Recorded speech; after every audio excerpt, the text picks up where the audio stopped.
बड़ी खबर आपको बता दें, दिल्ली ब्लास्ट से जुड़ी बड़ी खबर है। धमाके वाली कार में ही आतंकी उमर था। देखिए, मां का डीएनए सैंपल लिया गया था, उमर की मां का, और डीएनए अब मैच हो चुका है। सूत्रों के हवाले से आपको जानकारी दे रखे हैं। तो हड्डियों और दांतों के नमूने लिए गए थे, उनका डीएनए मिलान किया गया और उसके बाद डीएनए के मैच हो जाने की सूचना है। उमर ने जानबूझकर खुद को उड़ाया, यह भी एक बड़ी जानकारी निकलकर सामने आ रही है। तो दोनों बातें अब बिल्कुल साफ हैं। एक तो ये उनके परिवार वालों के साथ उसके डीएनए सैंपल का मिलान हो जाना, यानी उसकी पहचान हो गई है, और जानबूझकर खुद को उसने उड़ाया था, यह भी जानकारी है। राहुल भी हमारे साथ जुड़े हुए, एक बार फिर से उनके पास चलते हैं। राहुल, तो कुल मिलाकर जो बड़ी बात सामने आ रही है कि ये सुसाइड बॉम्बर था फिर तो, अगर इसने खुद को उड़ा लिया।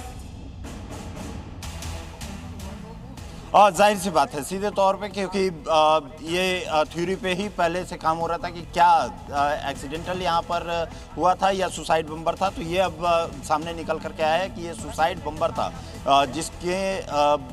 जिसने अपने आप को वहाँ पर उड़ा दिया था और उस जगह को ही वहाँ पर चुना गया था, और उसके बाद चुनने के बाद उसने वहाँ पर जा करके अपने आप को वहाँ पर डिटोनेट किया है। तो ये एक जो थ्योरी और जिसपे कि पूरी तरीके से एक उहापोह बनी हुई थी कि आखिर में क्या ये सुसाइड बम्बर था या ये इसने वहाँ पर गलती से जा करके और उसके बाद उस डिटोनेट हो गई थी गाड़ी। लेकिन अब ये निकल करके सामने आया है कि कहीं ना कहीं अपने को वहाँ पर जा करके और उस जगह को चुन करके और इसको यहाँ पर उड़ाया गया था। जी बिल्कुल राहुल, लौट रहे हैं आपके पास, लेकिन ये बड़ी जानकारी इस वक्त की अपने दर्शकों को बता दें कि देखिए, डीएनए लिया गया था उमर की मां का और अब डीएनए जो है वो मैच हो चुका है। इतना ही नहीं, यानी कि गाड़ी में जो है उमर ही मौजूद है। ये हम आपको वो गाड़ी दिखा रखे हैं। दिल्ली ब्लास्ट मामले में संदिग्ध लाल इको स्पोर्ट्स कार हरियाणा के फरीदाबाद से बरामद। कार के अंदर विस्फोटक मिलने से हड़कंप, आसपास के 10 घर खाली करवाए गए। डॉक्टर उमर उन नबी के नाम पर कार का रजिस्ट्रेशन। दिल्ली ब्लास्ट मामले में अफीरा बीबी का जुड़ा नाम। विस्फोट से कुछ हफ्ते पहले जैश की महिला ब्रिगेड जमात उल मोमिनात में शामिल हुई थी। पुलवामा हमले में शामिल आतंकी उमर फारूक की पत्नी। सूत्रों के हवाले से खबर। लाल किले के बाहर धमाके को केंद्र सरकार ने राष्ट्र विरोधी ताकतों की ओर से की गई जघन्य आतंकी घटना माना। कैबिनेट ने इसको लेकर प्रस्ताव पास किया। जांच एजेंसियों को दोषी की जल्द पहचान करने और कार्रवाई करने के निर्देश दिए।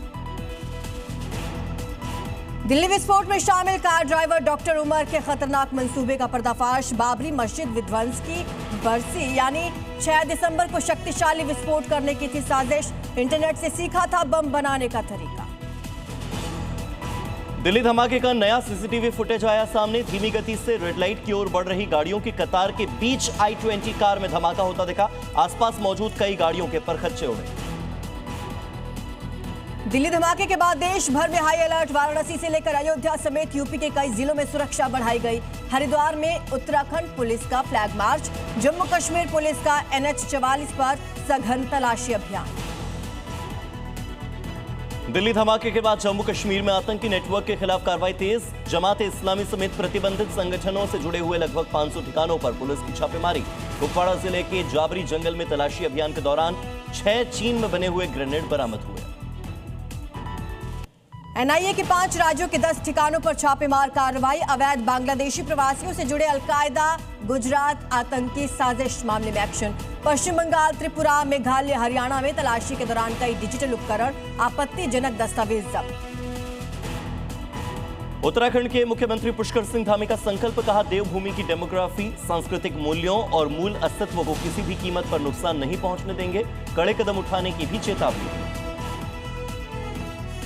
इस्लामाबाद में बम धमाके के बाद पाकिस्तान श्रीलंका वनडे सीरीज का शेड्यूल बदला। 13 और 15 नवंबर के बजाय 14 और 16 नवंबर को रावलपिंडी में होंगे मैच। श्रीलंका बोर्ड ने सभी खिलाड़ियों और स्टाफ को दौरा जारी रखने के निर्देश दिए।